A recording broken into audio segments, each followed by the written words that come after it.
bisa tercetus, Pak? Ya. Apa yang mendorongnya, Pak? Ya, jadi gini, Mas, Tribun Lampung bukan hanya sekedar koran. Kita tahu bahwa beda dengan koran-koran yang lain yang ada di Lampung. Tribun Lampung ini beda sendiri. Pertama, mereka mengusung new media Tribun Lampung ini. Bukan hanya print, tapi juga online, sosial media, video.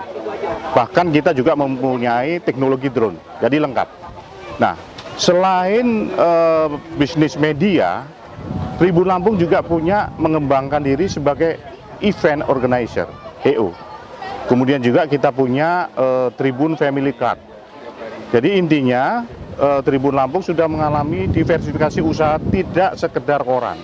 Nah, terkait dengan event tadi, salah satunya adalah event Tribun Lampung Beach Clean Up ini. Nah, tujuannya adalah yang pertama, Tribun Lampung mendukung upaya kebersihan lingkungan.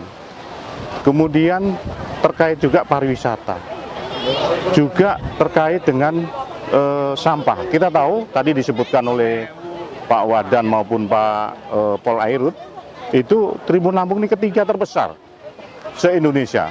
Sangat memprihatinkan, karena itu Tribun Lampung akan menjadi pendorong agar Lampung ini paling tidak, ya kalau bebas masih ini ya, masih jauh ya bebas sampah, tapi menurunkan grade-nya ini, yang dari 3 besar barangkali bisa diturunkan menjadi 10 ke bawah lah, jangan 3 itu terlalu besar.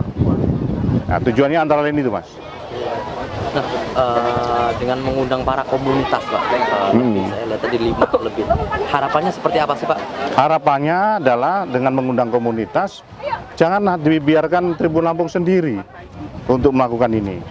Kita justru mendorong komunitas-komunitas lain, instansi lain, lembaga lain juga care. Nah, Tribun Lampung siap mendukung. Misalnya yang menyelenggarakan siapa, instansi mana, kita akan mendukung juga. Nah, alhamdulillah komunitas-komunitas baik TNI, Polri, swasta mendukung semua kegiatan ini. Syukur alhamdulillah. Itu dengan harapan itu tadi, giliran mereka yang menyelenggarakan event kita dukung.